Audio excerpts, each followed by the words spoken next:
My husband liked to remind me that I was just a housewife. He said it kindly, the kind of kindness that cuts slow. When I asked about the bills, he'd pat my hand and say, "Don't worry your pretty head." So I stopped worrying. I learned, I planned, I waited. And the day he bragged that everything under this roof was his, I smiled and agreed. 2 months later, he came home to find the roof sold, the papers signed, and the woman he underestimated gone. He wanted ownership. I gave him emptiness. Before the story begins, subscribe and tell me where you're watching from. My name is Irene Calloway, and I am 61 years old. I have strong hands from a lifetime of ordinary work, and a voice that learned, finally, to go quiet only when it chooses to. Never again because it is told to. I live in the Midwest, where winters still believe in themselves, and summers are a promise and a dare. I have 2 grown children who call on their way to somewhere else. I have a husband named Martin, who prefers the word provider to the word partner, and a house he says he built, even though I painted every trim, balanced every checkbook, and learned how to reset the boiler the winter it forgot us. He likes to call me a housewife, with that faintly indulgent smile men save for dogs who've learned one good trick. It was a nickname that started sweet when we were young, his way of thanking me for casseroles and clean sheets, and hardened, over the years, into a category I was expected to stay inside. "My wife runs the home," he would say at barbecues, and the men would nod over their grills, as if they understood balance sheets without ever having seen one, and the women would exchange those swift, small glances that mean we're not going to do this today. When we married, Martin was a project engineer with neat hair and a calendar full of ambition. I was a receptionist at the library with a romance novel tucked under the desk and a ribbon in my hair. He proposed at the end of a county fair while the fireworks refused to be synchronized. We bought a starter house, which turned out to be the only house, because starters have a way of becoming always if no one interrupts them. We planned to be co-captains. Then life happened, in that quiet way life happens when no one makes a scene. Promotions, babies, layoffs, another promotion. A long commute that turned him into a man who loved weather reports and detours. A mother-in-law whose decline demanded my afternoons like a tax. Somewhere in there, my library hours became volunteer hours, then occasional sub-shifts, then nothing at all. Because the children's school needed someone to run the fundraiser, and Martin's office holiday party needed someone to look appropriate. Sometimes in those years, I would walk the grocery store aisles and feel like an undercover version of myself. A woman with opinions tucked into the pocket of her cardigan. A woman who could assemble dinner from a sale rack and a leftover half-thought. I learned the price of everything that mattered: milk, patience, my children's trust, my sleep. I could diffuse tantrums, budgets, nosebleeds, and holidays. I had a mental map of the house. The squeak in the third stair, the door that swelled in August, like a captain knows her ship. But captain wasn't the word that stuck to me. Housewife did. When the kids left, Emily to an apartment with plants that kept dying, and Jacob to a dorm that smelled like ambition and ramen, Martin began to occupy the house, like a flag occupies a pole. His job took up more space and then less, depending on the quarter. I started walking in the mornings the way other people pray. I learned the names of neighbors' dogs and the schedule of the city recycling truck. I claimed the quiet between 9 and noon as a kind of invisible job, polishing the life we were living so it wouldn't look like it was fading. "Don't fuss with that," Martin would say when I asked about the mortgage or the utilities. "Auto pay, sweetheart, it's taken care of." He treated bills like classified documents and me like a civilian who'd panic if she knew the acronym. Every once in a while I'd ask, gently, because women my age are taught to thread the needle between curiosity and accusation, if I could see the accounts. "You'll just worry," he'd say, and pat my hand as if I were already in the waiting room of something. There are a dozen reasons a woman waits. I waited because timing is a muscle I didn't know I developed until I had to use it. I waited because our marriage had good years, and I needed to honor that, even while I admitted it had cruel habits. I waited because every time I raised the subject of money, Martin's mouth finned into that straight businessman's line. That means I am about to tell you this conversation is a threat. I waited because I didn't know how to leave a life I had packed. The kitchen junk drawer became, over 4 decades, the home of every unsorted thing. Twist ties, birthday candle stubs, warranty cards for appliances long broken. The little metal tool from the old phone with the camera that blinked if it thought you were blinking. I would pull it open to fish out a tape measure and feel shame and tenderness in equal amounts, like I was feeding a pet I should have trained. One winter afternoon 2 years ago, I decided to tame it. I dumped it on the table and sorted. I threw away expired instruction manuals. I found the key to a lock we no longer owned. I found Martin's old password list, covered in his tidy block letters, each account a line of his belief in self-sufficiency. I knew it was unkind to read it. I read it anyway. And just like that, the drawer became a door. I did not rush. I practiced my face in the mirror, pleasant, unthreatened, busy with other things. I learned to make myself small while learning big things. It is astonishing how much the internet will teach a woman who has been told she cannot learn. I took an online financial literacy course disguised as a cooking video, so Martin wouldn't notice if he passed behind me. I started keeping my own ledger, a little notebook with a pineapple on it that Emily had given me to write your dreams, she said, with the kind of hope daughters have before they become women who understand their mothers. I wrote down the mortgage payment, the car insurance, the rhythm of the utilities. I tracked the grocery bills, the HOA fees, the way gasoline felt like a mood. I tested my memory against the mail and found out my memory was good. When the pandemic ended and the world remembered how to stand next to each other without flinching, our marriage did not. We had become experts at parallel play. Martin's mornings belonged to his phone, the news and the weather map. Mine belonged to the neighborhood, and the laundry, and the break in the clouds. He talked about market cycles, and the collapse and rise and collapse again of things that have names and numbers attached to them. I talked about Mrs. Chen's arthritis and the raccoon that figured out the lid on the compost bin. Both of us, in our way, were managing entropy. The first time he said, "just a housewife," in front of other people, we were at a dinner for his team. A coworker asked what I did, now that the kids were gone. "She keeps the place running," he said, smiling. "Just a housewife, the best kind." The table laughed, like it was a toast. I looked at the water glass and thought of all the words I had swallowed to stay married. Later in the car, I said, "I don't like that phrase." He looked puzzled. "It's a compliment. I meant it nicely." The kind of kindness, you see, that cuts slow.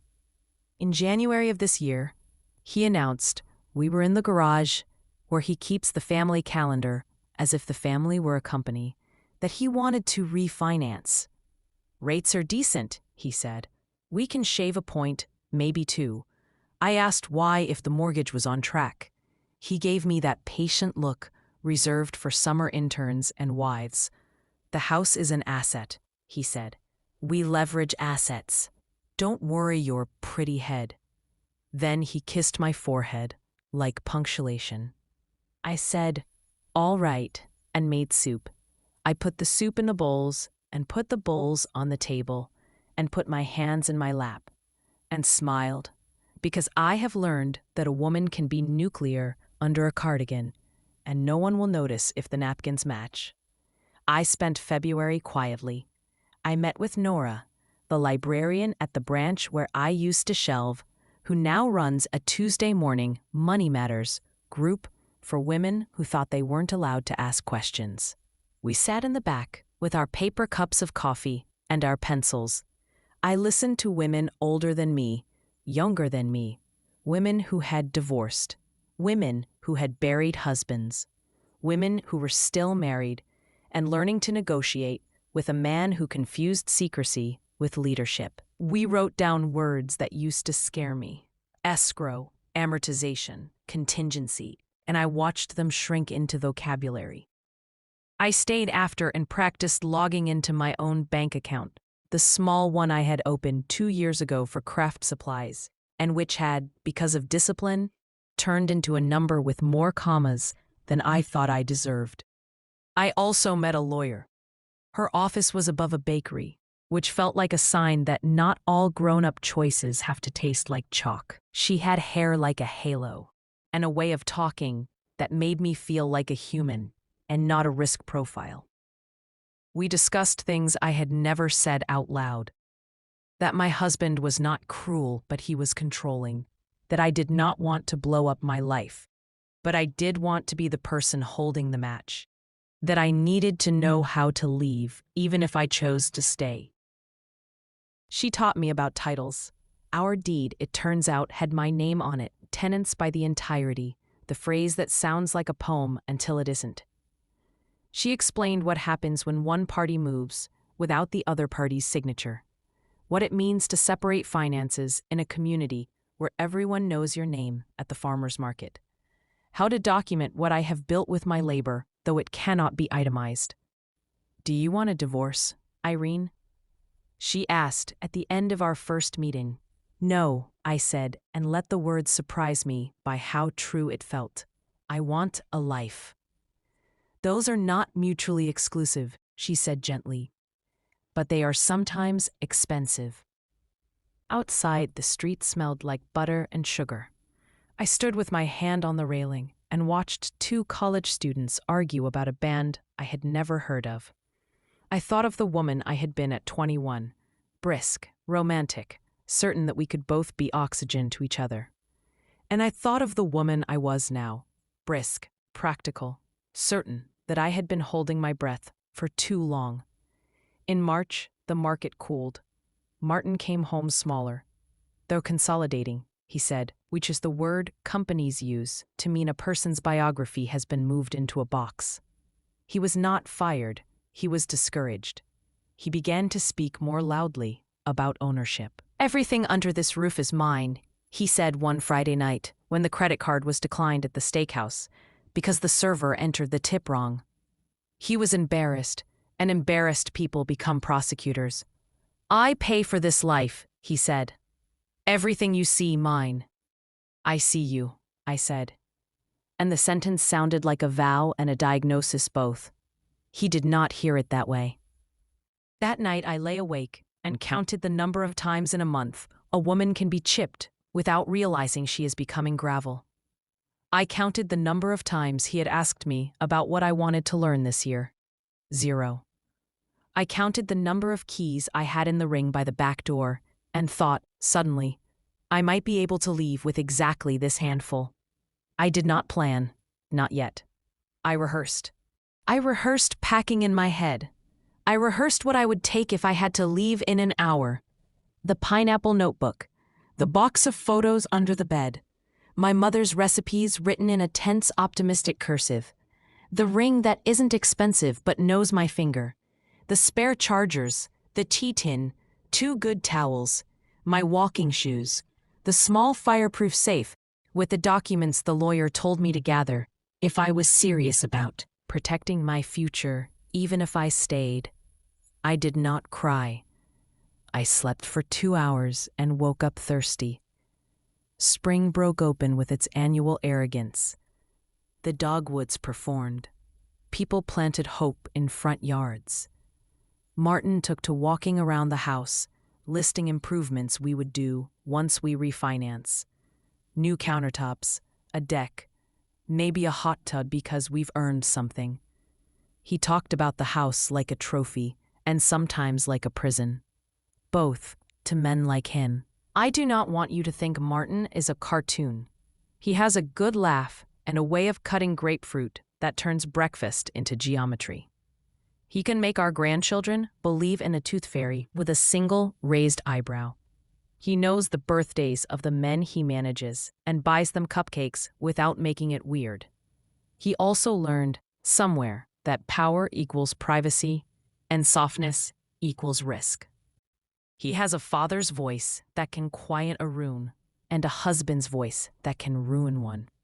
He is, like most of us, a stack of contradictions that always falls in the same direction, unless someone props it. One Saturday in April, he stood in the doorway of the kitchen and said, "Babe, are you good?" The way men ask when they have already decided the answer is yes. I wanted to say, "No, I am not good. I am excellent and furious." But the day was too sunny to waste. "I'm fine," I said, and carried lemon bars to Mrs. Chen. Mrs. Chen has a garden that grows things even seed packets don't believe in. She poured tea that smelled like spring cleaning and asked me in her polite, surgical way, "What are you waiting for?"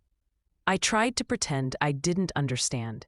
She raised one eyebrow, the international sign for "Don't perform for me, Irene," and I said, "For the click." She nodded as if we had agreed on a scientific principle. "You'll know," she said. "It will be as casual as a drawer that decides to open." The click arrived on a Tuesday in May. I drove to a small, bright apartment on the other side of town. Second floor, sun-warmed, a balcony large enough for a chair and a basil plant. The lease was in my name. The Wi-Fi bill was in my name. The bed was a twin at first, then a full when I felt brave enough to claim the extra 36 inches as a statement. The first dinner I cooked there was toast, peanut butter, and sliced strawberries on a plate I bought at a thrift store because it reminded me of my grandmother's courage. I ate standing up because chairs felt like a ceremony, and I wasn't ready for ceremonies that night. I did not argue. Arguing is a sport that rewards practice, and he has been training since he was 9. I said, "All right," and smiled the smile I reserve for unhelpful clerks and men who take up too much hallway. I kissed his cheek, because muscle memory is powerful.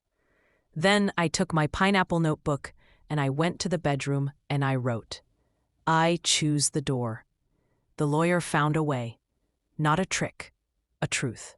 Our title allowed it. If I followed the steps precisely and if I accepted the consequences, not legal, we were co-owners, but emotional, geographic, mythic. It would require paperwork that had to be signed by both of us eventually, and a buyer who could move quickly, and a willingness to risk that he would rage and then fall silent, and then perhaps choose not to follow me. It would require a kind of courage that looks from the outside like treachery. I sat in her office above the bakery and said, "I am tired of keeping the peace while the war happens inside me." She nodded. "We'll do it cleanly," she said. "We'll do it kindly if he allows. And if he doesn't, we'll do it anyway." 2 weeks later, he bragged to a neighbor that everything under this roof belonged to him. I smiled and agreed. Then I made a list with only the nouns I would carry if I never returned. Documents, photographs, jewelry that matters, recipes, the tea kettle, my future. I moved money, my money, into an account with my name alone. I spoke to a realtor who had seen worse and better, and understood that sometimes a for sale sign is a flare. I am not reckless, though my plan would be called that by people who have never felt their breath rationed by a kind voice. I told Emily and Jacob that I was going to be making adjustments. I did not ask them to choose sides. I told them where the spare key would be, and I told them not to use it unless I asked. They are their father's children and mine. They asked good questions, then better ones, then said they loved me and would be there when the phone's battery icon turned red.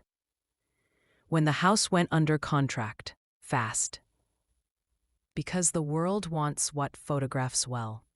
I stood in the hallway and listened to the sound a life makes when it begins to lift itself from nails. There is a hum at first, like bees, then a lightness, as if the rooms are tired of being told what they are. Woe. The last thing I packed was my aprons. The last thing I cleaned was the window over the sink, where I had learned to measure sunsets. I took the photo of our younger selves from the mantel, the one where I am looking at him like a horizon and he is looking at the camera like a promise. I kissed our paper faces and put them in a box marked "Things That Were True." I did not leave a note that said he had driven me away. He did not drive me anywhere. I walked. I left a letter that said, "I am choosing the life I build. You are welcome to walk toward it. If you want ownership, own your words." It was not clever. It was not cruel. It was simple, which is a kind of mercy. On the day the papers were signed, the sky refused to be dramatic. No thunderclap, no rain, just a decent blue. The realtor handed me a pen that looked fancier than the moment deserved, and I signed my name with a hand it did not shake. When I turned over the keys, they were only metal. The roof, which had sheltered us and trapped us, belonged to someone who saw square footage where I had seen the accumulation of yes. I stepped outside, and the door closed behind me with that soft catch that means the latch is aligned. On the day the papers were signed, the sky refused to be dramatic. No thunderclap, no rain, just a decent blue. The realtor handed me a pen that looked fancier than the moment deserved, and I signed my name with a hand that did not shake. When I turned over the keys, they were only metal. The roof, which had sheltered us and tracked us, belonged to someone who saw square footage where I had seen the accumulation of yes. I stepped outside, and the door closed behind me with that soft catch that means the latch is aligned. I drove to a small, bright apartment on the other side of town. Second floor, sun-warmed, a balcony large enough for a chair and a basil plant. The lease was in my name. The Wi-Fi bill was in my name.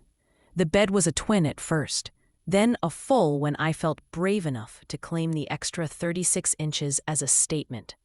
The first dinner I cooked there was toast, peanut butter, and sliced strawberries on a plate I bought at a thrift store because it reminded me of my grandmother's courage. I ate standing up because chairs felt like a ceremony, and I wasn't ready for ceremonies that night. If you were waiting for me to feel triumphant, I felt instead like a woman who had lifted something heavy and was telling her arms to stop shaking. I texted Emily and Jacob a photo of the basil and said, "New view." Emily sent a string of hearts. Jacob asked if I needed help with the Wi-Fi. I told him I had already made friends with the modem. They asked about their father. I said only, "He knows." They said only, "We love you." It was enough and not enough, which is how life announces you are on the right road. When Martin came home to emptiness, the house watched him. I was not there to hear it, but I can imagine the sound. A key turning into a front door. The echo of someone saying hello and hearing only the house say it back. His feet learning a new map. No apron on the hook. No lemons in the bowl. No woman smiling into a storm. He called. I did not answer on the first ring or the second. I called him back when my hands stopped shaking and said, "I am safe." He said, "What did you do?" Not, "Where are you?" or "Are you okay?" He said, "What did you do?" As if my life were a spreadsheet that had failed to autosave. I said, "I built something." He came to the apartment the next day, softer than the night before. He stood in the doorway and looked at the chair and the basil and me. He said, "You sold my house." I said, "I sold our house." He said, "You left me with nothing." I said, "I left you with yourself." I do not know yet whether this is a marriage that will become a kinder shape or a story that needed to end in order to be true.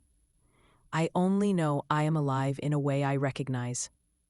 I wake when the sun finds the edge of the blinds, and I make coffee in a machine that thinks I'm in charge.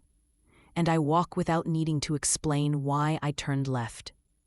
I learned the bus schedule. I put my name on 3 bills and a library card. I am building a life with receipts. This is the beginning. The rest, what he will do, what I will forgive, what the children will remember when they tell this story to their own, is a future I refuse to budget for with fear. I have plans, which is not the same as predictions. I have a lawyer who speaks human. I have neighbors whose names I will learn. I have a junk drawer that is already a drawer and not a metaphor. And I have a voice that can say calmly, like a weather report you can trust. I was called a housewife. I learned the house. Then I learned the wife. Then I learned the woman. And the woman is the one who sold the roof and kept the sky. The morning after Martin saw the empty house, I woke before the light and listened to a new kind of quiet. Not the old sullen quiet of a life going stale, but the industrious hush of possibility, the hum of the refrigerator, the early bus sighing at the corner, the small pipes in this building introducing themselves to winter. I made coffee, then sat on the floor of my little living room and spread out my life like a map. The lease, the basil, the stack of mail with only my name on it, the pineapple notebook open to a page that said, "You chose the door. Keep walking." At 9, my phone blinked with a message from Emily. "He's sitting at the table. He looks lost. I'm going over." I typed, "Be kind. Tell him I'm safe." She wrote back a single heart. Then, after a minute, "He asked if you're coming back." "Tell him I'm not gone," I replied. "Tell him I'm building something he's welcome to approach." I put on my coat and walked to the library because that's where I've always gone when I don't know how to be. The branch smelled like paper and dust and 10,000 private salvations.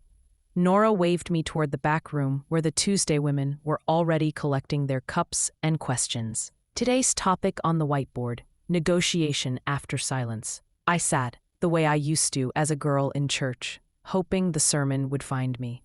"Ground rule," Nora said, marker uncapped like a wand. "We tell the truth about our money and our motives. We can love a man and still require receipts." Connie, whose husband retired into a hobby called micromanagement, raised her hand. "What if he says he's sorry and he means it, but he also means to reset the chessboard?" "Then you say thank you," Nora said, "and keep your rook." I laughed because metaphors are kinder than ultimatums. When the session ended, Nora handed me 2 pamphlets, one for mediation, one for legal separation that didn't require a judge to scold you first. "No pressure," she said. "Just choices. Choices are oxygen, I've learned." I put them in my bag the way you tuck a granola bar away for a long walk. Back at the apartment, I found a paper bag by my door with Ray's Corner Grocery stamped on it in green. Inside, lemons, a small loaf of bread, and a handwritten note. "Welcome to the block. Ring 2B if you need a drill or a story." I smiled and left the bag open on the counter like company. Martin texted just after noon. "We need to talk. Tonight? I'm free at 6, I typed. "Here, not there. 3 dots. A pause long enough to be a strategy. "Fine. Address?" I sent it and then cleaned the single bathroom like it was proof of character. He came on time, wearing the blue shirt that usually makes me forgive him for things I don't remember agreeing to. He stood in the doorway like a man who had been called into his own life as a witness. His eyes did a quick inventory. Chair, tiny table, basil, me. Then he stepped in and the apartment adjusted around him. A pulse, finding a second beat. "You really did it," he said softly, as if a louder voice might break the glass. I did. I gestured to tea. "We sold it," I said. "The papers say we." The money says we, but the choice to leave says I. He inhaled through his nose, the way men do when they want to own the next breath. What do you want, Irene? A divorce? The word fell between us with a lawyer's weight. We faced each other like neighbors applying for the same parking space. Martin's hands, the careful worker's hands I love, were folded on his knee. I'm sorry about what I said, he began. About the roof. About everything being mine. I was upset. I've been under pressure at work.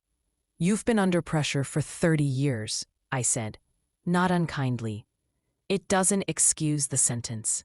He nodded, eyes flicking to the basil, as if it might help. You blindsided me. I know, I hated doing it that way. But any time I tried to open the door, you closed the conversation. He stared at my little kitchen. You sold our house. No, I said, and felt the truth settle. I want a marriage that doesn't require me to disappear. I want to be informed, not patronized. I want to be treated like a partner who has eyebrows and a pen. His mouth twitched, a memory of humor. Eyebrows, huh? Very expressive ones. He took out a folded sheet of paper. I made a list, he said, and I almost laughed, because that used to be my line. What I can change, what I'm asking, what I can't promise. Show me. He handed it over. His block letters, those patient, steady strokes, filled the page. 1. Full access to all accounts. 2. No major decisions without both signatures. 3. Weekly meeting about bills and plans. 4.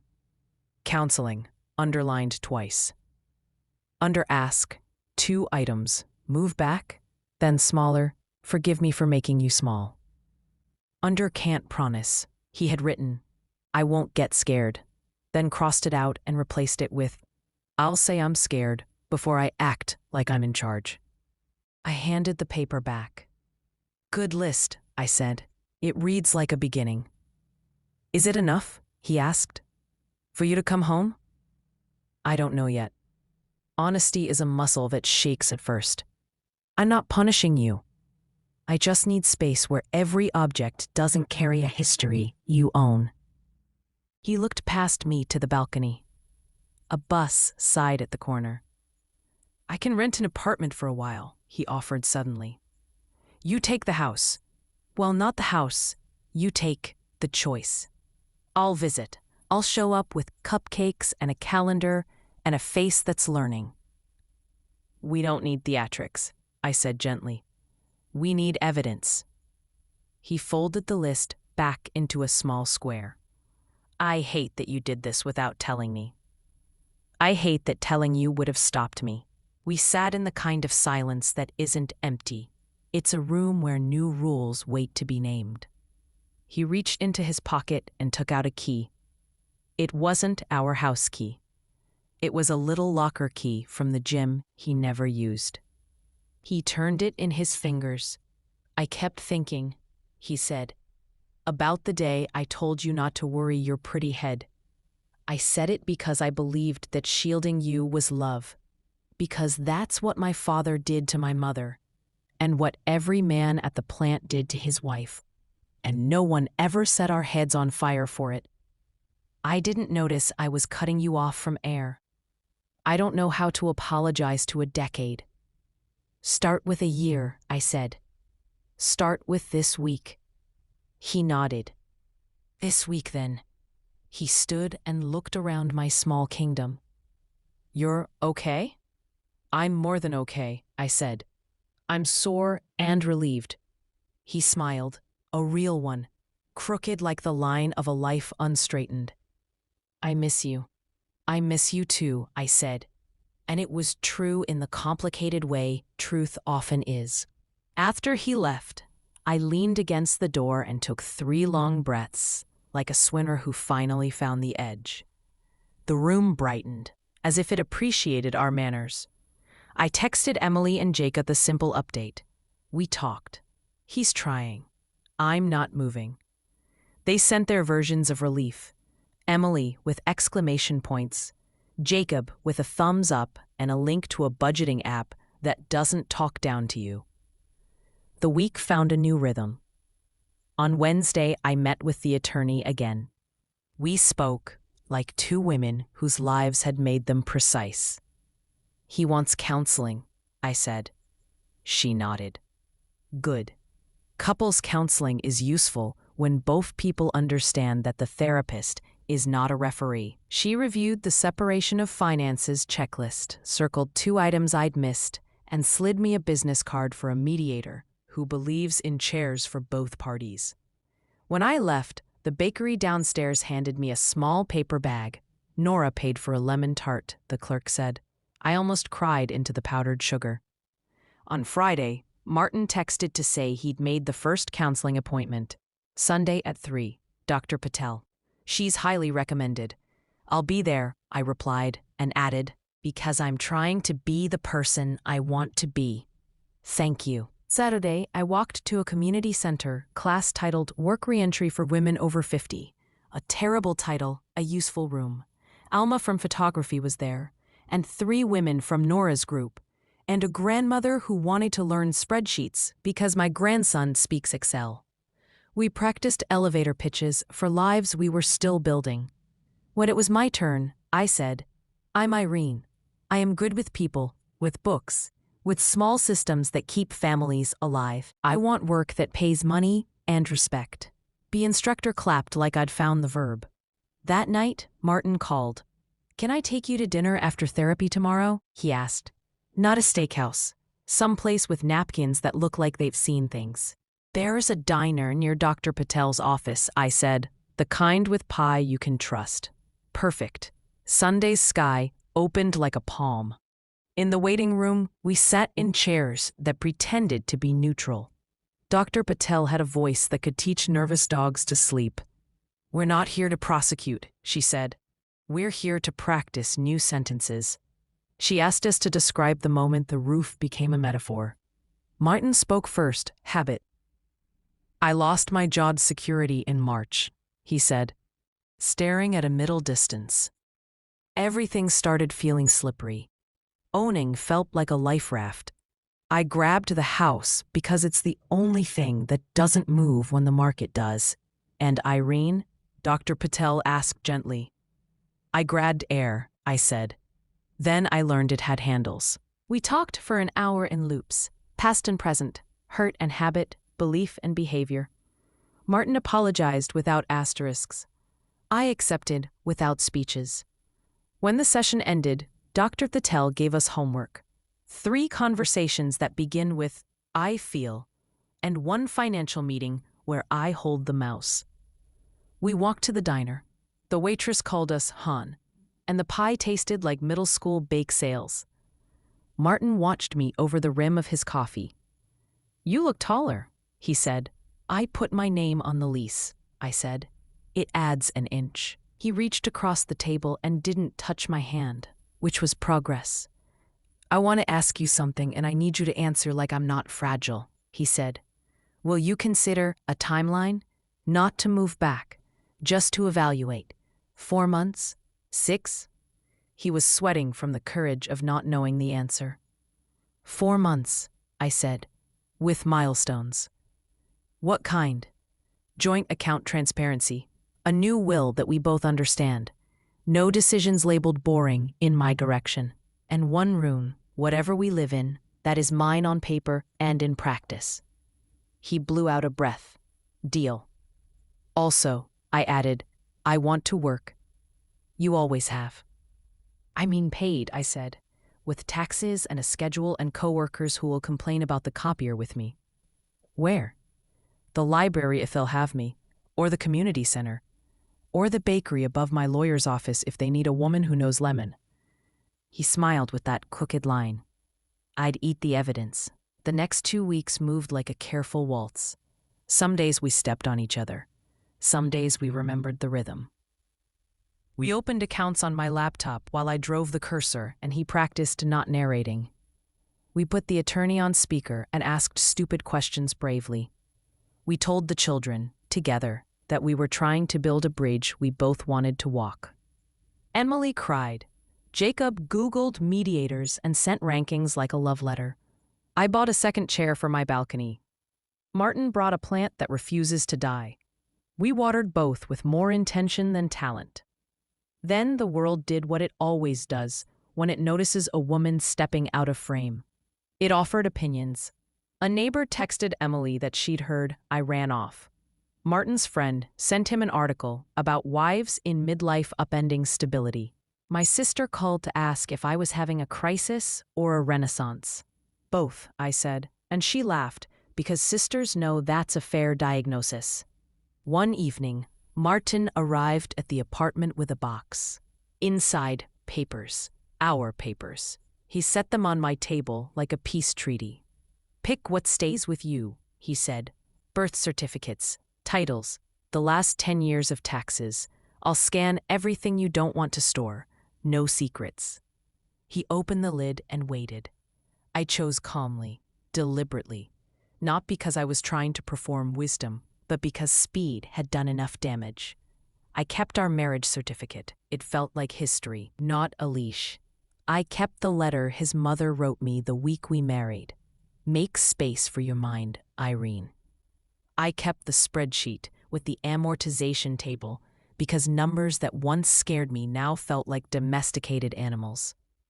When he left, I sat with the box and let pride be louder than guilt. I made tea in my rattling lid pot and whispered to no one, "Good girl," then corrected myself, "Good woman." The cracks appeared, of course. One Saturday, Martin arrived late and defensive, critic in tow. I talked to a guy at work, he said, and he says this separate places thing is just a phase wives do before they come back with a list. And? I asked. And I don't want to be a guy at work, he said quickly, surprising us both. I want to be the man who hears what you're saying and doesn't run it through a committee in his head. Then listen, I said. I want to be found, not managed. He nodded, breathing like someone who'd run upstairs. Noted. On Monday, the library called. Nora, triumphant. Part-time circulation assistant opens next week. It's yours if you want it. And don't mind onboarding with a 19-year-old who knows the system and not humility. I want it, I said, and sat down, because sometimes yes can make you lightheaded. I told Martin that night. He grinned. I get to bring cupcakes to work now, he said.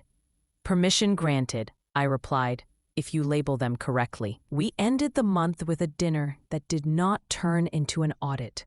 Emily and Jacob came, brought their messy, dear lives, asked normal questions and not courtroom ones. We ate on the balcony like we were practicing a new holiday. At the end, Jacob stood awkwardly and cleared his throat. Dad, he said, you're doing better. Then to me, Mom, you're scary. He meant strong. I took it. When the dishes were done and the lights low, I stood by the window and watched the city move in tiny pieces. Taillights, a cyclist's blinking red, an upstairs neighbor's shadow dancing to a song I could almost place. My phone lit with a text from Dr. Patel. Remember, progress is letting the truth be ordinary. I smiled at that, turned the phone face down, and let the truth sit in the room without applause. I do not know if this ends in a second home together or two smaller ones joined by Sunday dinners and soft boundaries. I only know the conflict has taught us our vocabulary: witness, boundary, evidence, choice. Martin is learning to say, I'm skinned, before he says, I'm in charge. I am learning to say no without a paragraph, and yes without a performance. We both are learning that ownership without respect is just storage, and that the roof doesn't mean much if the sky above it is something only one of us is allowed to see. Some nights, I still wake and reach for the shape of a life that is now a different shape. When I do, I get up, make tea, and read at the little table until the kettle cools. The basil turns its leaves toward the first hint of light. The pipes clear their throats. The bus sighs. And I think rising conflict is just the part where you stop pretending you can't hear yourself. 2 weeks into our careful waltz, the music stuttered. It began with a voicemail from a number I didn't recognize. A woman introduced herself crisply as Elaine from Mortgage Services and asked Martin to confirm the refinance steps we discussed. She recited our old address, our sold address, like a dare. I replayed the message twice, then a third time to make sure the fury I heard in my own ears wasn't the recording. I texted Martin, "Who is Elaine? Why is she calling about a refinance on a house we no longer own?" Minutes later, "It's a mistake." Then, "I'll handle it." The old sentence in a new shirt. "I hold the mouse," I typed back. "Loop me in. 3-way call in 1 hour or this ends today." When the phone rang at 2, Dr. Patel's homework sat open beside me like a chaperone. Elaine spoke briskly. Scripts, systems, the chaos of back-end processing. "This was initiated months ago," she said. "Auto-triggered. We'll close the ticket." Before she hung up, she added, almost kindly, "You'd be surprised how often spouses aren't CC'd." "I'm not," I said, and thanked her for the truth she didn't know she'd handed me. Martin arrived at my apartment at 5, contrite and defensive in equal measure. "It wasn't active," he said. "Just paperwork doing what paperwork does." "Paperwork doesn't do anything without hands," I said. "Did you tell the system to wake up or not?" He hesitated just long enough for the silence to give the answer a shape. "I clicked an old link last week," he admitted. "Habit. I closed it." "After you filled in fields?" He sat. "Irene, did you fill in fields?" "Yes," he said, finally. Then I stopped. I swear to you, I stopped. There it was, the chasm between intent and impact, paved with the stones called reflex. I took a breath after my name, like a swimmer taking the last air before a long lane. He looked as if he'd swallowed a nicked blade. Then he nodded. "Okay." "Say it differently," I said. "Say it because you believe it." "It's scaffolding," he repeated, slower. "For us." I poured tea because my hands needed a task that wouldn't hurt anyone. He watched steam twist into a ghost and disappear. "I was scared," he said abruptly. I clicked because I woke up at 3 a.m. imagining a future that didn't include me. I was trying to bolt down something. "Bolt yourself down," I said. "To honesty. That's the only anchor that behaves." Halfway through the eggplant, his phone vibrated. He turned it face down. I saw the name anyway. Dad, work. A relic of his habits, he'd kept his late father's nickname alive for a former boss he still performed for. The vibration came again, and again. I watched him sweat with the effort of not answering. It was the strangest tenderness, a man wrestling the ghost of the man he once needed to be. "Take it," I said softly, "but name it to me before you do." He exhaled. "It's work. It's the old reflex. It's the part of me that thinks my value is measured by how quickly I pick up." "Go ahead," I said, "and bring him back to the table with you." We kept the counseling appointment for the next day. Dr. Patel listened without flinching. "Relapse is not proof of failure," she said, "but it is data." She had us trade scripts. I handed Martin the sentence I needed from him. I felt scared and I acted alone. "Next time I will text you before I touch the keyboard." He handed me his. "I'm not punishing you by staying apart. I'm choosing space that keeps me honest." We read them aloud like oaths. The room warmed a degree. On the way out, he asked if I would come to dinner at the old Italian place. "Not a truce," he said. "A date." I agreed, because I believe in small bridges. He stepped away, returned 2 minutes later, and did something I didn't expect. He powered the phone off. The silence in our booth felt earned. "Progress," he said. "Evidence," I corrected, smiling. The next morning, evidence knocked again. This time with a smile. The library offered me the part-time circulation job. 2 afternoons, 1 evening, some Saturdays, Nora said. Health, no. Joy, yes. I accepted and bought myself a pair of sensible shoes that made me feel like a teenager trying on adulthood. My first day on the desk, a boy of 8 handed me a mangled card and whispered, I lost my dragons. I found them, shelf Q, line 3, and felt the clean, simple pride of competence that no one gets to pat on the head. Martin took me to dinner that night and asked questions like a man remodeling curiosity. How was your shift? What surprised you? Who annoyed you? I answered honestly. When the bill came, he tried to slide it toward himself out of habit. I put my card on top of it, lightly, not a duel, and he smiled with that crooked apology. The waiter split the check without turning it into a scene, which felt like an omen for bigger things. Then came the true breaking point, and it wasn't dramatic. It was a Saturday morning in June, the kind of day that looks like a promise. We met at the apartment to work through the emergency map and the new will language. He brought a box again, more papers, a plant that refuses to die, and a bagged lemon scone. We worked well for an hour, like coworkers who respect each other and occasionally flirt with the past. We got stuck on one sentence. In the event of incapacity, decision-making authority shall. He wanted to put his name first. He said it automatically, like a reflexive pronoun. He stopped, looked at me, and put the pen down.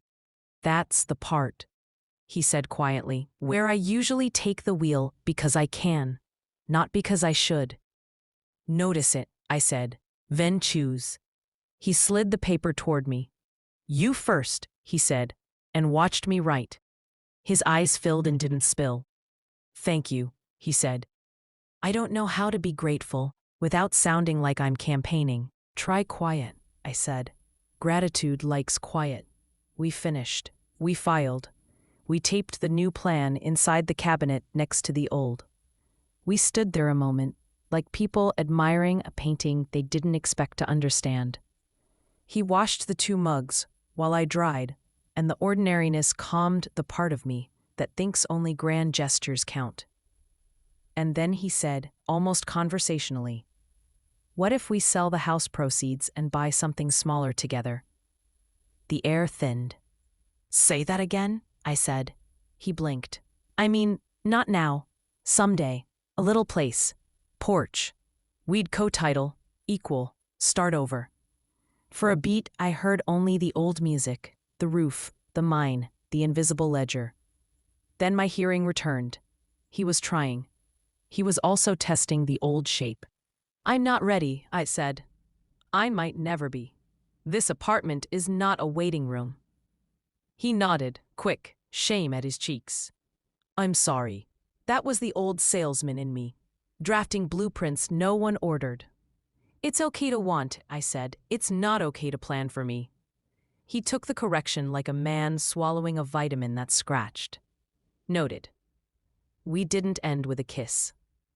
We ended with a list for Tuesday and a grocery run for basil. And a text from Emily asking for the lemon bar recipe. And a photo from Jacob of their kids building a blanket fort labeled Nana HQ. Life kept being untheatrical, which was somehow the most dramatic thing it could be. That night, alone on the balcony, I watched the sky turn nectarine and then bruise. Somewhere, a neighbor practiced trumpet. Not the boy 2 streets over, but someone older, learning late. The notes were imperfect and brave. I lifted my tea to the music and named the feeling in my chest. Not victory, not surrender. Permission. To keep this smaller place. To keep this longer path. To keep this man in my life, as long as he keeps choosing evidence over reflex. Summer leaned into August before I noticed. The basil had gone to seed, and I let it. The stems reached past the railing, heavy with flowers that looked like they were remembering something. I'd been at the library for 6 weeks now. long enough for regulars to learn my name, short enough that they still thanked me for finding books the computer couldn't. Every evening, I walked home through the hum of air conditioners and cicadas, a chorus of lives carrying on. Martin and I met twice a week, once for counseling, once for groceries. We argued, we laughed, we practiced. The apartment no longer felt like exile. It felt like handwriting I'd finally learned to read. He was trying, truly trying. I could see it in the small things, how he'd ask before assuming, how he'd stop mid-sentence to check if the tone fit the words. Sometimes I'd still hear the old reflex in him, the man who thought love meant sheltering me from reality. But now he caught it himself. That was the old me, he'd say, half apology, half note to self. I'd nod. He was stubborn, I'd reply, but teachable. One Sunday, he showed up with a picnic basket and a folder. Inside were property listings. Just looking, he said quickly, for someday.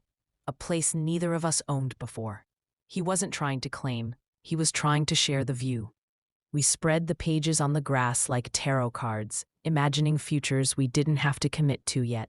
I realized we weren't deciding whether to rebuild. We were learning how to live with open windows.